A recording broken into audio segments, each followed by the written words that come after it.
In this interview, I chat with a guy who has the best newsletter in franchising. He's reviewed more FDDs than anybody I know. His name is Wolf of Franchises. And in this interview, you'll learn the tips and the tricks as a franchise buyer that you've probably never heard anywhere else. You also have to get to know some tools that you should be using as a franchisor, the way that you should be thinking as a franchisor that ensures success for both the Z and the Zor. I hope that you enjoy this interview with the Wolf.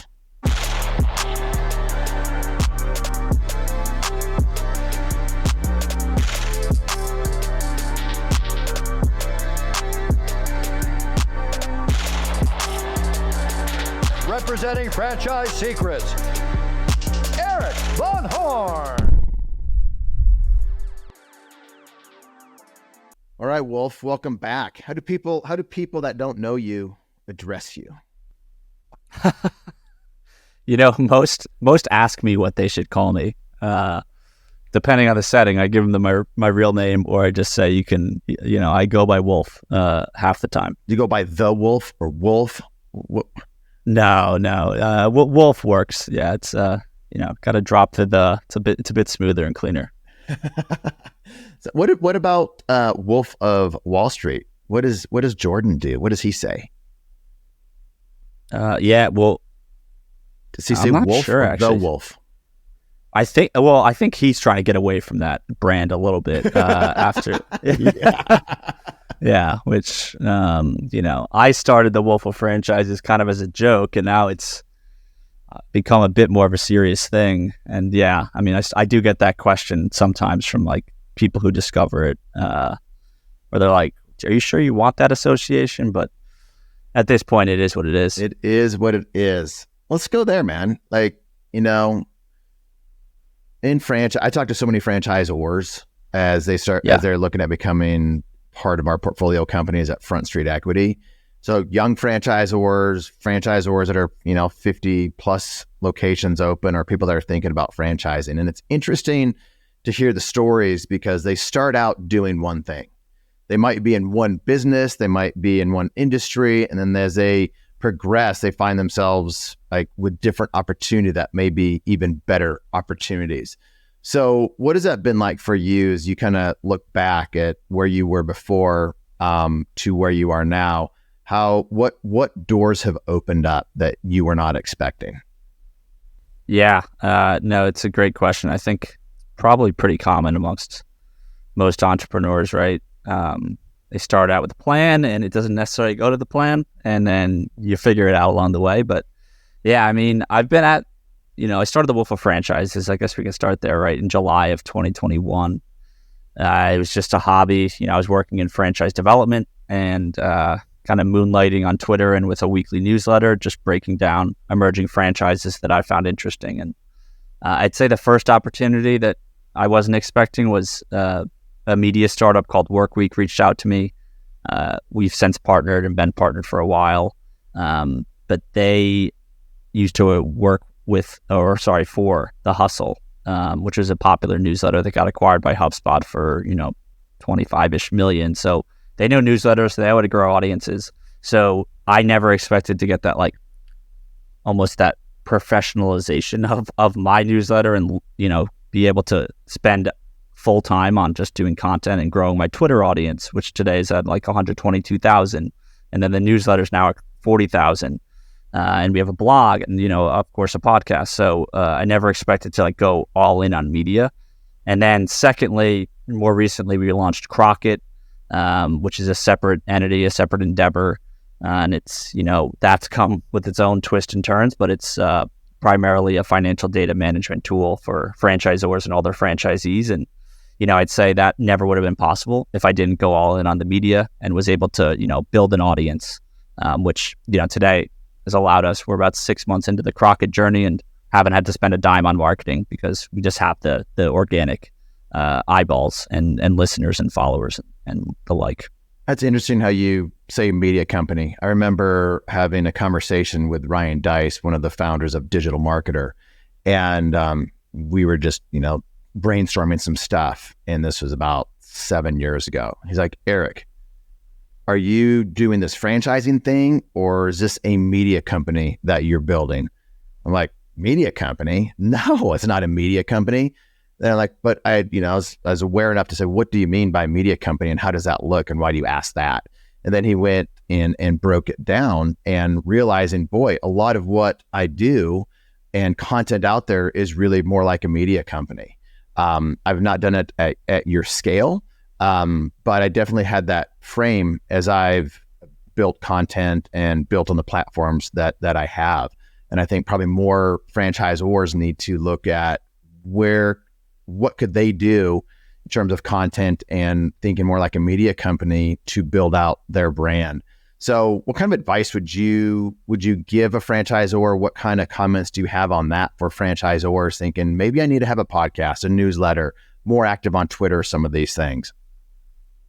Yeah, it's a really great question. There's definitely no one size fits all answer, but I mean, I think the benefits are obvious, right? Like I kind of mentioned it for Krokit, right? I can send a tweet. It costs Krokit $0 to get in front of potentially, 122,000 followers. And, the way Twitter's algorithm, or X's algorithm works, it ends up in a bunch of other people's feed. So you end up getting a lot more impressions than you even have followers. But, right, with how much franchisors pay to acquire a franchisee, that's where my head would be at as a franchisor. Is like, and even brokers count as paying to me, right? 100%. I think people just kind of think like, oh, it's the franchisee's money. So, but like, hey, that could be money in your bank account. There's an opportunity cost to just, giving up half or 70. Costs. Whether you're paying a broker, yes, exactly. You're paying a media company, or you are the media company putting out content, there's acquisition costs for the franchisee that is your latest and greatest franchisee. Exactly. And like, look, I just think like I try to tell any emerging franchisor I'm talking with, just like, hey, do the math on just 10 units.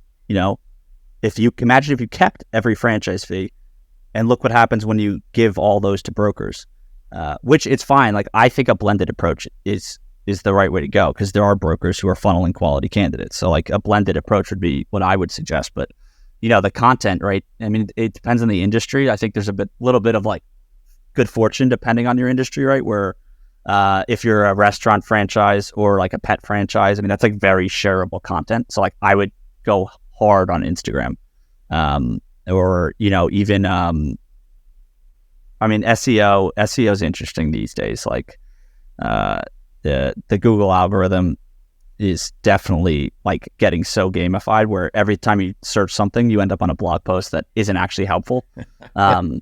And then you have ChatGPT, and people think that's going to crush Google. So I'm not honestly smart enough to even speak to that at this point. But I would think pick one channel, whether it's a newsletter, a podcast. And I wouldn't recommend podcasts, because I'm sure you know this, Eric. They're very hard to scale relative to maybe other platforms. But I would say pick one, because like ultimately, your job is to sell or to grow your franchise and support your franchisees. Creating like a legitimate media operation just to get to franchisees, it's too much work, and I think it's a distraction. But trying to focus on one channel and grow it organically that relates to your brand and your business, like that's absolutely worth it. But I would just stick to one, keep it simple, and over time that it'll compound. Attention, franchisors and franchisees. There are two really important resources that I want to share with you that will help you avoid costly mistakes and increase your enterprise value. The first is our free Facebook group. It's a community that has over 4,000 franchisees and franchisors in it. When somebody asks a question, they get honest and authentic answers from multiple perspectives. You can join the group for free over at franchisesecrets.com/Facebook.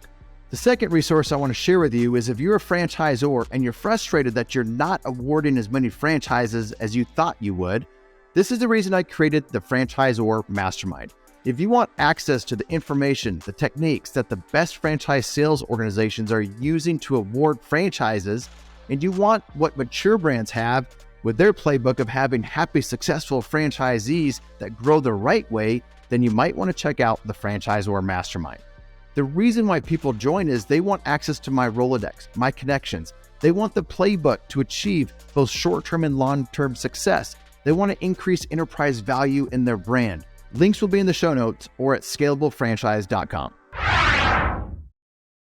Don't stay off all the other platforms, but don't focus on it. If you have something that you're putting on Instagram, then put it on Facebook, put it on Twitter, put it on these others. Know that that's not the best way to do it, but you don't have the attention or the time to put the attention into all the details with all the different platforms, whether it's LinkedIn or Twitter or Facebook or Instagram.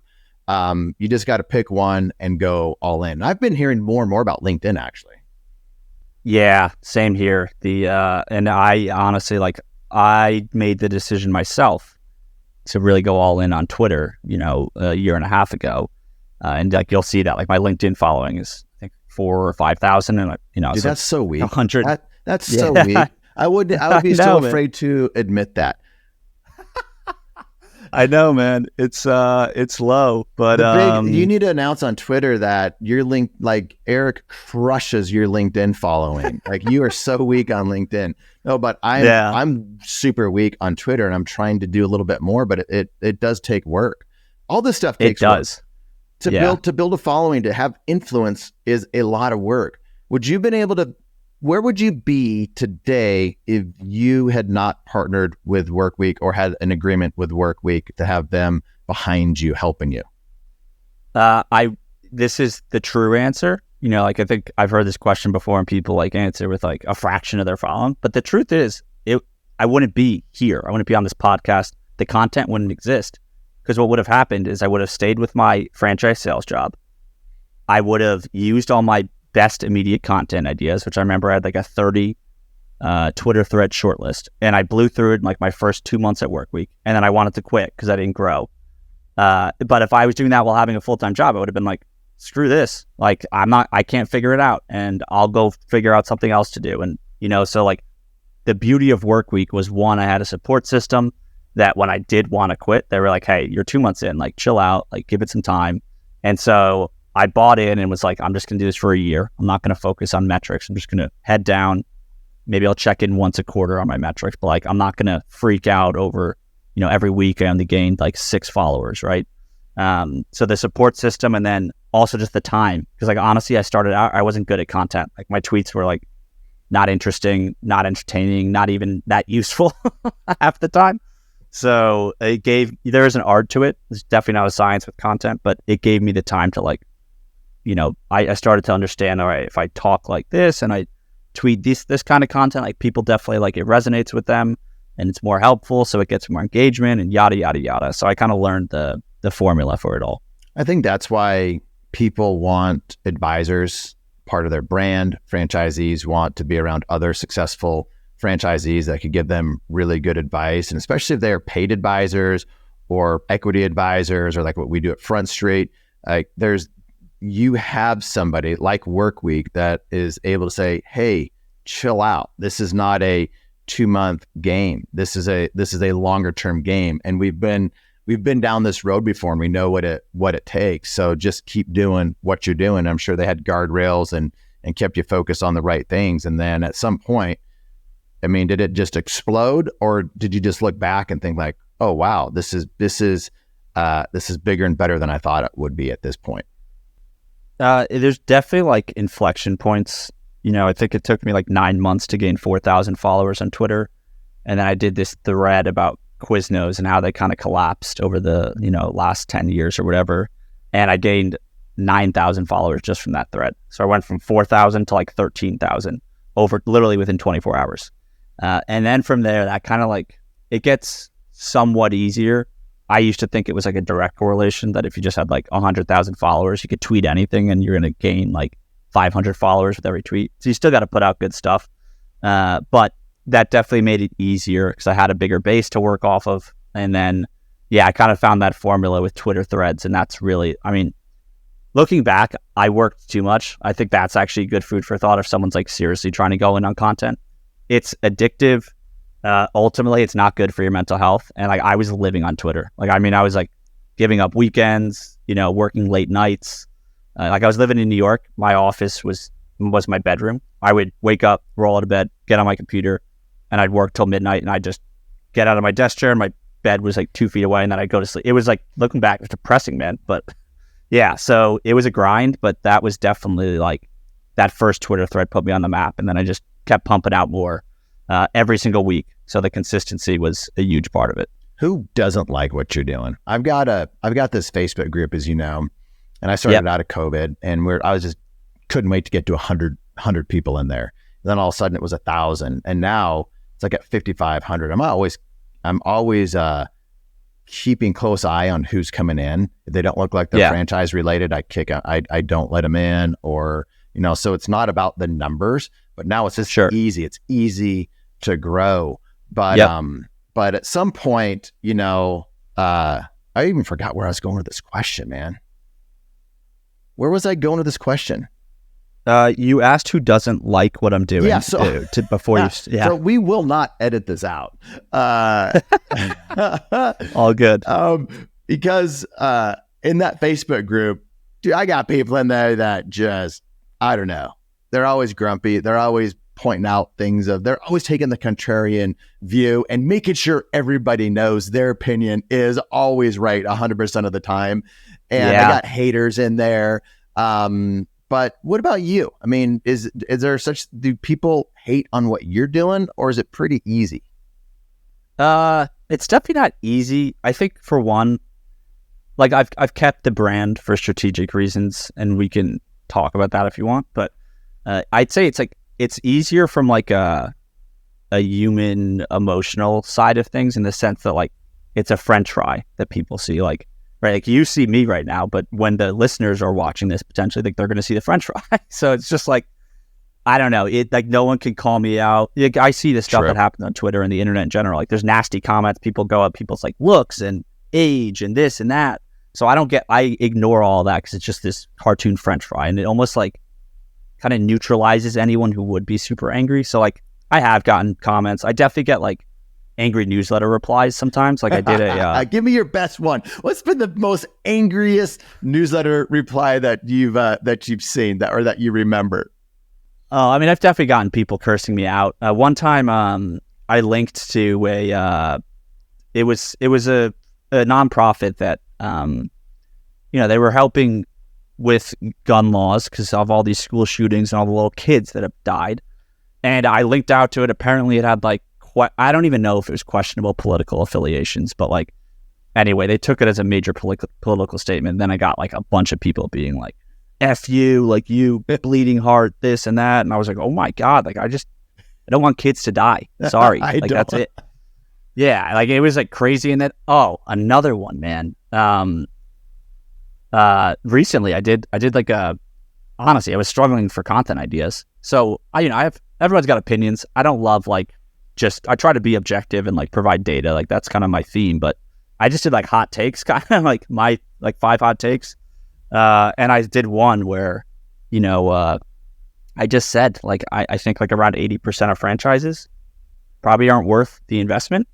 Which that leaves you with like 700-ish out of the 3 to 3,500 active franchises. So like, that's what I said. I was like, you should focus on that top, like after that short list, which that's a long list, like you probably shouldn't do anything because it's just, to me, they're not worth the investment. But that's generalization. Anyway, got some angry replies where I don't know if they were franchisors or what, but just like, F you, you have no credibility now. Like that's a ridiculous statement and this and that. But yeah, it's fun, man. Sometimes people's I'm sure you've seen it too. Hilarious. And I got to the point where I just laugh, and people try to bait you into arguments, and they try to, and I think I don't have the desire to spend time replying to these ridiculous comments, Yep. And I'm like, I would rather go do something fun, with my friends or my family or something like that, versus spend time replying to people that I don't know and will never know, and I really don't care about what they said. Yeah, no, 100%. Like there's times where I feel like it annoys me or like it gets me angry, and I have to like just pause, take a deep breath. I'm like, this is not worth it. And like exactly what you said, I'm like, close the laptop, like, yep. Like go enjoy life. Exactly. It's so ridiculous to spend time and energy on that stuff. All right, so you put a lot of thought Me, and another guy had a call the other day just to talk about content, what we're doing, and that happens a lot. You don't need a paid mastermind group to do some of the stuff. You just call up some friends that are doing some similar things, and you just get together and talk shop and whatnot. And we were talking, and you do a lot of your own research and for your content and whatnot. And let's talk about those newsletters. Like, what has changed over the years that you started to break down these item 19s and your takeaways out of these different brands that you look into and ultimately put out in a newsletter? I'd say, the financial side of it has actually stayed fairly consistent. I kind of made it up for the first month when I started it, where, so I guess the context is I was working for an FSO at that point, and we only had a couple brands. I obviously knew there's a lot more to franchises, like a lot more brands out there. And that was part of my role at the FSO, was to find other franchises to partner with. But for the newsletter, I actually really broadened it out. And that was a great just learning experience. It was boring at times, but just reading through hundreds of FTDs. And so after covering 3 or 4 or 5 brands, my kind of process was, if they show some form of profitability, whether they're defining it as EBITDA or net income or net profit, the brands that have at least ideally 1/3 of their EBITDA represents at least 1/3 of the high end of the investment. I found a theme that there's a number of brands, hundreds of brands that can do that. And then if they don't show EBITDA, then their revenue should be at least 2 times the high end of their initial investment. Because of that, it's likely that the EBITDA number kind of falls into place. Exactly. I'm assuming at least, around a 10% EBITDA. So if it's a food franchise, I'm definitely banking that in. If it's not ideal, it's probably, I would hope, higher. If it's like a pet franchise or a service, like a gutter cleaning franchise, whatever the case is. Although those, the service franchises typically have a revenue 10 times higher than their initial investment. But yeah, so that was the financial side of it. I'd say from the more qualitative stuff, I definitely place more value in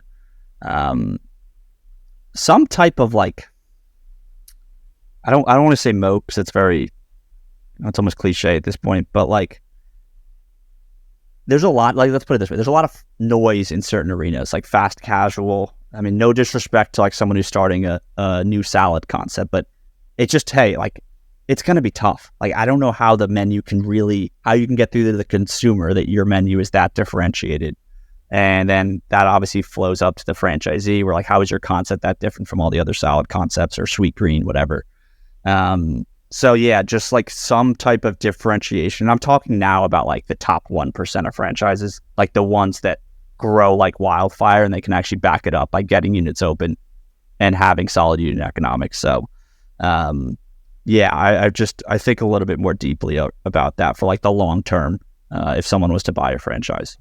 Why are these brands not putting information in the item 19? I've got some thoughts on this. Let's share some stories. Let's do a little story swapping, because I've had some very interesting conversations about why certain brands did not put item 19s in. And I'll go first on this, and then you come up with a really good story too. Talking with someone the other day, and they were saying, hey, we don't have an item 19. And I'm like, well, why not? And well, we do about $200,000 in gross revenue. I'm thinking, that's not a lot of money for a brick and mortar location that's been open for 8 years. And so I said, what kind of drops the bottom line on that? And it was just crickets. Well, we need a franchise. So immediately deflection. And they are a franchise right now. 0 franchisees, but they are a franchise. Quick deflection. Well, what we want to do is have a franchisee open this up in a different market with better rent and do higher revenues, so we can show what they make in net profit. And so, in other words, hey, we're not making franchisor. Hey, we're not making any money. That's why we didn't put anything in the item 19. We've been doing this for 8 years. We have nothing to really offer a new franchisee, but an opportunity to do better than we're doing as a franchisor, so more people can buy this franchise. Our advice to this person was don't franchise, like stop selling franchise. We said the best thing that you did was not get a franchisee. Your life would be harder if you had a franchisee. They didn't like that. They said our life would be easier if we had a franchisee because we would have better numbers and et cetera. We're like, no, you would be in big trouble if you had a franchisee and you weren't making money yourself. So anyway, we went kind of back and forth. We just said, just focus on your own unit level economics and get those up. And at some point you are making money that you're proud to share with people, put that in item 19, then start selling franchises. So that was just a conversation that I had last week, man. But these are stories that I've never really shared before. I'm going to start sharing more of them. I'll never disclose who they were or give any type of hint of who they were. But I'm sure you get a lot of different interactions like that. So what's your story? 100%. What's a good story that you have? I think, the way it comes to me is different, right? Like we're not running an FSO, but people want features in the newsletter sometimes, or they want to sponsor. And, I have criteria where it's like, hey, if I don't see anything in item 19. If you can write the biggest check, then you're in. Is that the criteria? Yeah. Some people want to play that game, but I'm like, hey, it's a good thing that I've almost built up this expectation from the audience, right? Where they're used to seeing the financials in my newsletter. And so like if I was to promote a brand, either like they pay for an ad spot or if I do like a sponsored deep dive, which is not common, but it can be done, like I need to be able to share numbers because the audience would be like, hey, what the hell? Like there's no data in this one. Like that's your whole thing, man. Like transparency. So I've had franchisors though, a few in particular, both started in COVID. Both raised money to get started. And like great looking brands, I would say very like competent founders, really good founders, good people too, which is like, this is the sad part to me. But like, because they started during COVID and like, I have a lot of respect for the fact that they've been grinding it out. But they've never been profitable. And so like, ultimately, like I was digging out, I was like, hey, like I love everything about this, but like, you don't have item 19, what's going on there? And ultimately after digging and like kind of beating around the bush, because maybe, I guess as an FSO, I'd probably feel more inclined to just be like, hey, like I need to know about this or else we're not partnering with you because that's such a deep relationship. Sometimes it's a little awkward for me because we're talking about like maybe a one-off sponsorship, but ultimately the answer was like, hey, like we opened during COVID and like we've never been profitable yet. And I'm like, hey, like that's like, again, good on you for grinding it out. I get it. Like I helped start Krokit, software company, not a franchise, but still like it's very tough to start companies. Like so I resonate with like the founders of these companies, but you should not be franchising yet if you've never yourself even had a profitable month. Like that's the opposite. Like the whole point is that you have your systems figured out. So those conversations when that finally was admitted, I was just like, it's like, really? Like, come on, man. You can't franchise it yet if you're not even profitable. So it's a shame. It kind of boggles my mind. And makes you wonder in brands that don't have an item 19. Now, some of these like people don't have an item 19 and they still may have profitable corporate locations or profitable franchise locations. So it's not to say that they aren't. They might not be proud of them, or they might not have them in there for other reasons that maybe their attorney has given them some bad information, in my opinion, of not putting in those types of numbers. So, but I'm with you. Like when we do deep dives and we get into it with these founders in a good way of really starting to understand their business. And I understand so many industries that I've never understood before. But that's if the brands aren't making money, I don't know how. Like if their corporate locations aren't making money, franchisees aren't making money, I don't know how they can be part of what we're doing or really sell any franchises. Because if a brand doesn't have an item 19 in there and they don't have any franchises to validate with, how do you as a buyer buy that brand? Yeah, it's I know I'm not going to name anything. Maybe we should, honestly, but there's some FSOs that exclusively, like, they rarely show item 19s in the brands they work with, and I wonder how they're able to sell franchises, but they do. And yeah, it's let's crazy. Talk about that, man. Let's talk about some of the sales stuff of ways that you could sell around an item 19, because that might be helpful. I want to help people, man. I got these. This person I talked to the other day, I put out a message the other day on Facebook and everywhere. Hey, who's got some good business coaches or business masterminds that I can put some of these brands in touch with to help them get their small business into a place where it's highly profitable. So then at some point we can talk to them at Front Street, or they can sell franchises and actually be a good franchisor.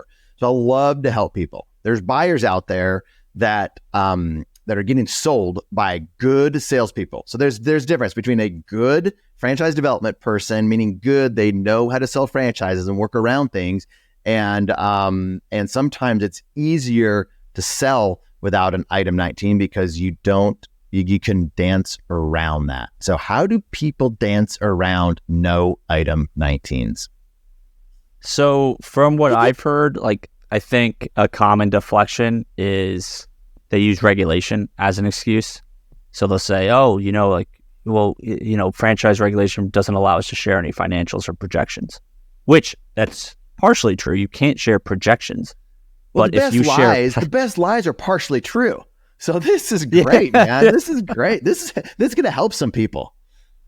I really hope it does. Cause yes, you can never project future performance, but you can absolutely share past performance data. And if the data is accurate and it's true and you didn't, add a zero on purpose to the revenue and the EBITDA or whatever, right? Like, if it's legitimate data backed by actual financial statements, there is absolutely nothing illegal about that.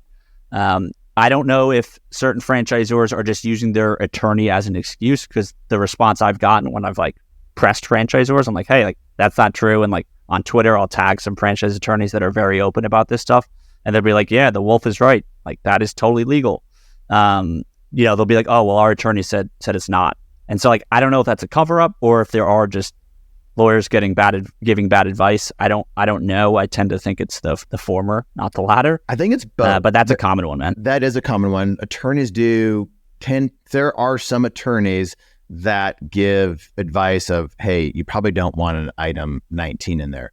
And I don't know why they're doing it. They might be doing it because that's truly what they believe is best for the franchisor from a liability perspective, or it might be an attorney that's not that good. They're just not really good at doing FDD. Yeah. Or haven't really understood. They don't really, that's not their thing. They might be, they shouldn't be doing FTDs. I've talked to so many brands, man. They're working with franchise attorneys that are not franchise attorneys. That didn't even make sense. They're working with attorneys who are not franchise attorneys. And they're getting such bad advice. So yeah, as a buyer, what the wolf said is ask them why they don't have an item 19. And if they start to wiggle, it's the law, it's this, that, or the other, then dig deeper into that. The other thing that you might want to do is look at the competition out there. So if it's in a certain space, look at the competitors' item 19s to see what they have. And now that could be good or bad, because let's say you don't have an item 19 as a franchisor, and your competitor has an amazing item 19. What do? Do you put in a item 19 that's weak, accurate yet weak? Or do you just avoid it and say, hey, look what our competitors are doing. We're better than them. That's another kind of way that some franchisors kind of skirt around that too, to use an amazing competitor's item 19, which is not their item 19. Have you seen that done before? Wait, where they'll show their competitors' data as if it's their own? They'll hint at it. Hey, why don't you check out competitor A, the biggest competitor that we have out there. They got some pretty good numbers. No way. Oh my God, I can't believe that works. But like, there are some, I mean this, and this isn't meant to sound like I'm, condoning it, but like there's some incredible salespeople out there that they're able to pull this stuff off. If only like they use their powers for good. It's like what I always think. It's like, imagine how many franchises you could award if like you were working for a good brand, if you're able to figure it out without the numbers. Yeah, it's a shame, man. There's also like the classic tactic of they'll pretend to geo-target, where it's like, hey, we're actively trying to build in, and like insert your exact location, in this part of the sentence. So it's like, yeah, we're actively looking to build in North Dakota, and like, you're a great fit. It's like, no, they're probably not. They're just saying that to literally every candidate in the country. So yeah, there's some classic tactics, man. All right, I hope people can see through it. I do too. Let's go on the other direction. Great brand. Yeah. Say it's a great brand. Franchisees are making really good money, kind of industry standard, good money. Brand does not have an item 19. How? And they just heard us just blast these brands without item 19s, and they're like, I need to run. These guys are, snakes. And that's absolutely not true with a brand. They're good people, good franchisor. Franchisees aren't making money. Yep. They don't have an item 19. How do prospective franchisees know if they are a good brand? Maybe just doing things wrong, just not putting in item 19s.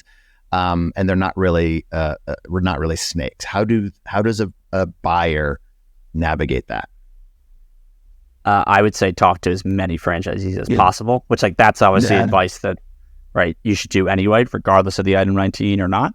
If you're seriously considering a brand, talk to as many as you can. And I think like a good example is, Jersey Mike's this past year included financials in their FDD, but they hadn't for many years before then.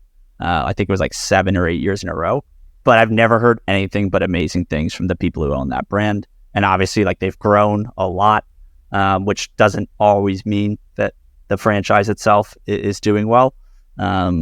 However, from everything I hear, like it's just positive. And then their average unit volumes are really good for a sandwich franchise. So I think talking to franchisees, it would be my like first go-to as step one. So let's dive into that a little bit deeper on how to validate with franchisees of a brand like that. One of the things that you can do is pull up competitors' FDDs to kind of see what, and just, pull up what you think is kind of industry standard. Maybe it's $1 million in revenue, 30% net margins drop to the bottom line after royalties, all expenses, etc. Maybe they say, hey, you're breaking even, cash flow break even after 6 months. And let's say all of that is true with competitors. Brand doesn't have an item 19. We look at Front Street, when we're looking at brands to partner with, that become portfolio brands, we look at their competitors' item 19s and to make sure that they are in line with that. We don't want them to be huge outliers either, because something's wrong if they're huge outliers either way. So anyway, you can do the same thing as a prospective franchisee. Look at the competitors, see what they're doing, see what their average franchisee is doing, or maybe the top third, top 25%, and then validate, like you were saying, validate with the franchisees of this brand that you're looking at without an item 19, and see if those franchisees are doing those types of numbers. Because I'd like to have a base to start with, and that would be kind of the base that I would start with to start validating. What would you add to that, or maybe not even agree with? I would definitely, no, I agree with that. I would say to add to it, understanding this, I think a lot of folks, maybe they just hear like whatever the top line and bottom line is, and then just think they might hit that in year one. So like understanding that the ramp up phase that the franchisees have gone through, and that relates specifically to the amount of working capital you're going to want on hand. I've heard some franchisees, they double the initial investment that they see, and they want that amount in their bank account in case it takes longer to ramp up before they, their location can fund all the expenses. So understanding that is like, is this a 2-year payback, 3-4 year payback, et cetera? That's key. And then also understanding like the location that each franchise in And that's tough because this is a lot of work. It's intense research if you want to do it the right way. And you really want to understand like where is each franchisee located and how does that correlate to their revenue, right? Because like that matters so much for the brick and mortar businesses. You know, if you're talking to all the top performing franchisees and they're in like what we would define as an A location, but then you just think, oh, like this concept's good. And then you open up in a C location in your territory, that actually could make a big difference depending on what concept you're buying. So like for real estate franchises, brick and mortar franchises, you know, there's a great quote by the Zaxby franchisee who I've become friends with. And he says, you know, you can pay for your location once or you can pay for it every single day. And he's saying like, if you pick a bad location, you're going to pay for it every day because it puts a hard ceiling on your revenue potential. So yeah, for me, man, real estate and ramp up time are critical things to understand in addition to everything you said. So to piggyback on ramp up a little bit more, I think this is what a lot of people that are getting into franchising don't understand. I think it's good to ask the ramp up. Ask, are there any outliers in your ramp up, your first year, 6 months, year, that had an impact, positive or negative, to your particular story? Because you could get on the phone with somebody and validate and say, hey, how's it going? Great. You making money? Yeah, making a lot of money 6 months into it. That's awesome. How much money did you make 6 months into it? $100,000. That's awesome. Okay, so quick math, gonna make $200,000 my first year, and I'll probably continue to do more. Click, hang up, I'm ready to buy. But to do a deeper dive, hey, why do you think that you were able to do $100,000 in your first 6 months? Is this normal? Is this an outlier? Well, we just had a big storm come through here that caused all of the houses to flood, and we're in the restoration business. And so I've got all kinds of work. Nobody else is making this kind of money, you know? And that's a true story. I heard that from somebody. God. You just need to dig deeper into finding out if they are outliers and why, versus just saying, okay. So another one is in brick and mortar. If someone was to validate with me when I owned owned Salon Suites, if I still owned them, they would say, "Hey, how quickly did you break even?" Very quickly, sometimes month number one, and they would say, you know, what's kind of your net margins, your EBITDA margins, and I would tell them, and then click, they go by. Well, what they weren't asking me is, when did I sign my leases? What was out of the last recession when I was getting amazing deals and still able to have margins that nobody else gets because I had those types of leases. So people just need to dig a little bit deeper versus just asking, when did you break even? How much money are you making? And would you do it again? 100%. And that's an interesting one, the lease pricing. Something that I found that's happened a few times is, someone's doing due diligence and they hear the net margins and it looks great, but what the franchisee didn't share, and not necessarily like they weren't purposely withholding information, but something that I just think everyone should ask is, there are certain franchisees who they have a general manager, but it's their wife who isn't on the payroll, or it's the husband who isn't on the payroll, and they also, by the way, have a few of their kids working for free or like minimum wage because it's a family business. I mean, if you don't have that option as a franchise owner to, have a spouse kind of team up with you, all of a sudden that's potentially 60 to 100 grand for an actual GM to run that thing semi-passively or, semi-absentee, whatever we're going to call it. So and it also goes the other way, which is the funny part too, is that... I knew you were going here. Yeah. This is good. I was going there too. I think I know where you're going. Yeah. I mean, I just lost my train of thought. Good. The other way, and I'm going to put this all over Facebook and YouTube that the wolf lost his train of thought. I will edit out my part of that. So just to not be fair, that will definitely happen. There we go. Paint the picture, man. All right, let me come in and rescue you because that was very embarrassing for you. Very embarrassing. So on the flip side, what happens if someone you're validated with somebody and they're like, hey, I'm not making any money. I'm working pretty stinking hard. This sucks. And that scares off that buyer. What the buyer didn't know is this franchisee's paying themselves $400,000. They're paying themselves, and they're not including that into the EBITDA margins or net operating margins. Is that where you were going? Yeah. So it really can go both ways. Yeah, exactly. So it can go both ways. And yeah, I think it's just like people should probably prep before the call to like really think about, because if you just come out and ask, right, how much money are you making? Or, like just go direct and blunt, it's pretty awkward, I would say. So you kind of got to just strategically like think about how you want the conversation to get to this point. But like you absolutely should be asking these questions, and it's fair to ask. I would imagine most franchisees are receptive to it because at a certain point they were the person on the phone as the prospect.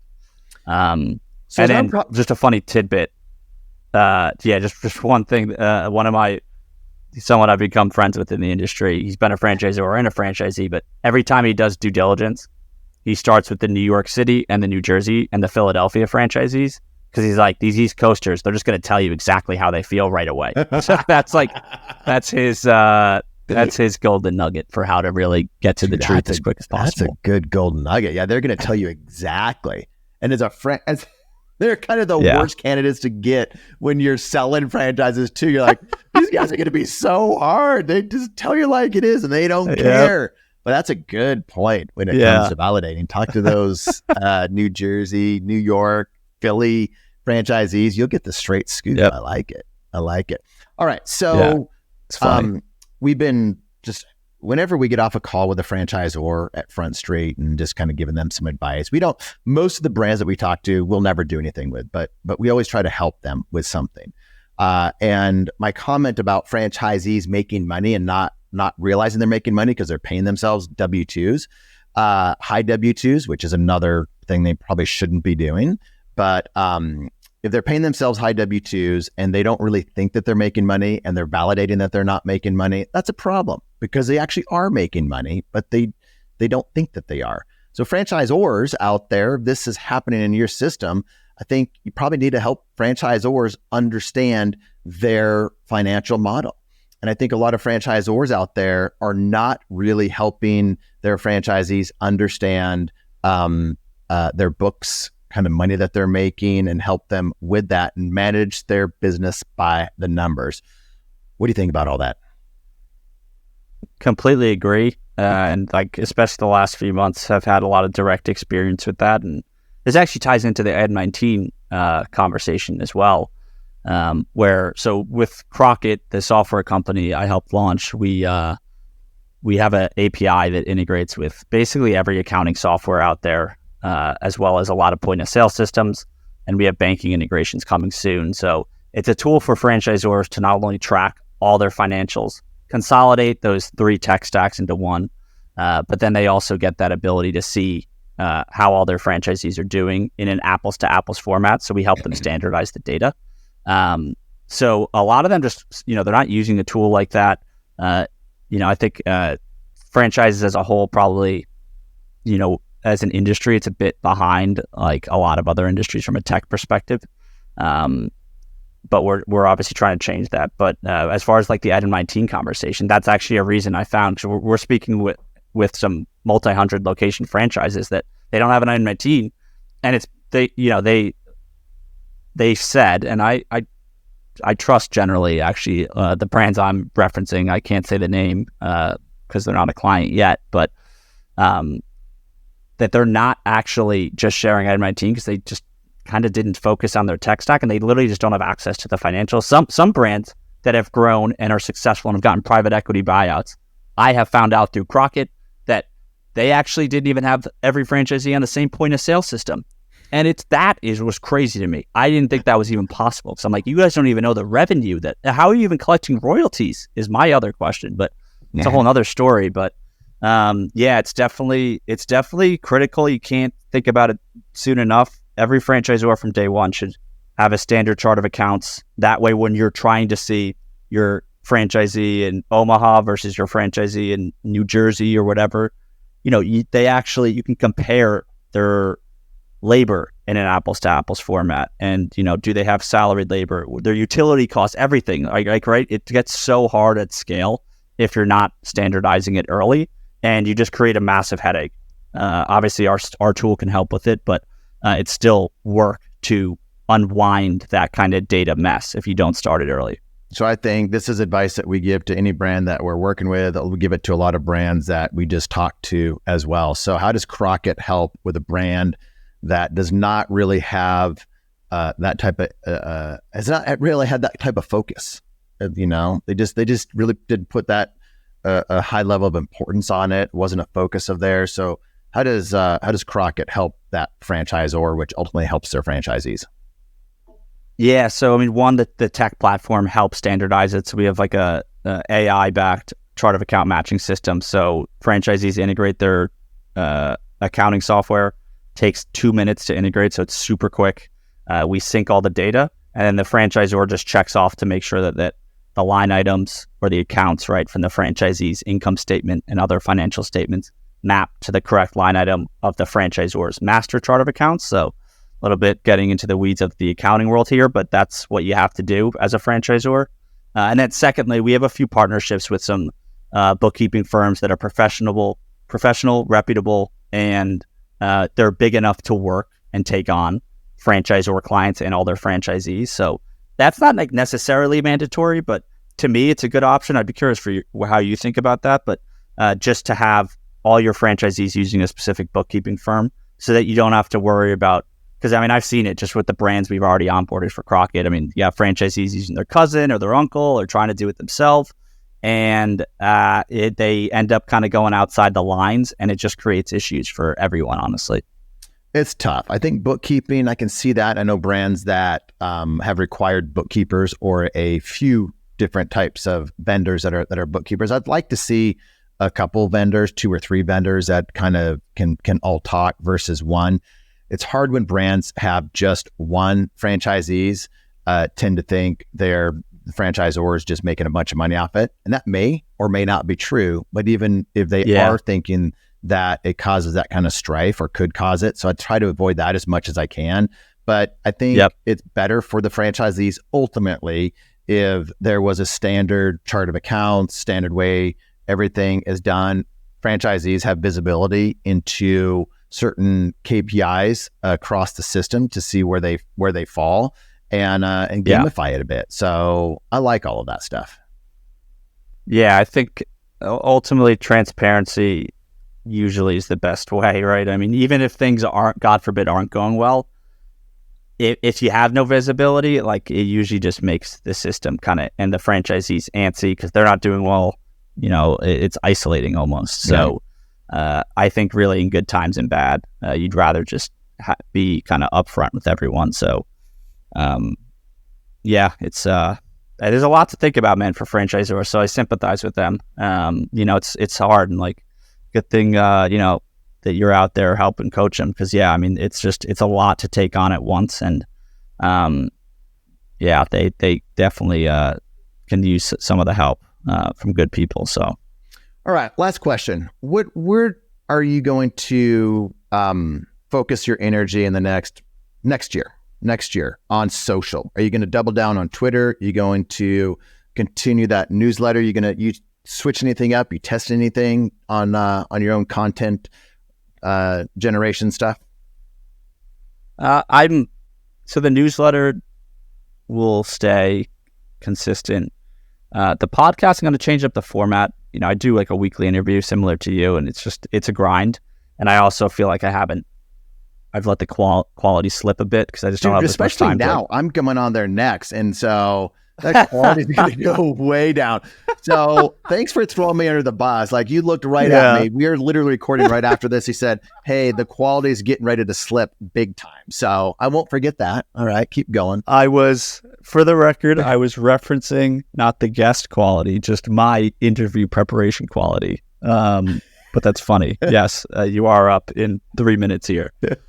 Yes, but like in all seriousness, I just don't have the time to like prep for these interviews and really ask the questions. I kind of go through the motions sometimes, and that's part of what makes content hard. Is you always kind of feel this need to you have a good piece of content, but it's like, okay, what's up next? Because it's a never-ending game. And so the podcast will change a bit, but I definitely want to get back to doing more content. I've been heads down, kind of guiding the product team within Krokit. as well as doing some sales work actually, and like reaching out to franchisors, getting them onboarded. So we've got good success in the last few months here. So now that I think we can eventually get a salesperson into Krokit and kind of lead that team of getting more franchisors onboarded and consolidating that financial tech stack. Ideally, I just can focus more on Twitter and LinkedIn. As you said, my numbers need some improvement. So that's the plan. All right, everyone should find your newsletter. Everybody should. I don't have very many newsletters that I read. I read yours every time you pop it out. How do people find that? How do people find you in general in Krokit? Yeah. So Krokit, you can go krokit.com. We did not spell it like Ray Kroc's family because our lawyers advised against that for liability purposes. But the Wolf of Franchises you can find at wolfoffranchises.com. You can Google the Wolf of Franchises. I think I am the only one with that name so far. So it'll probably come up pretty quick.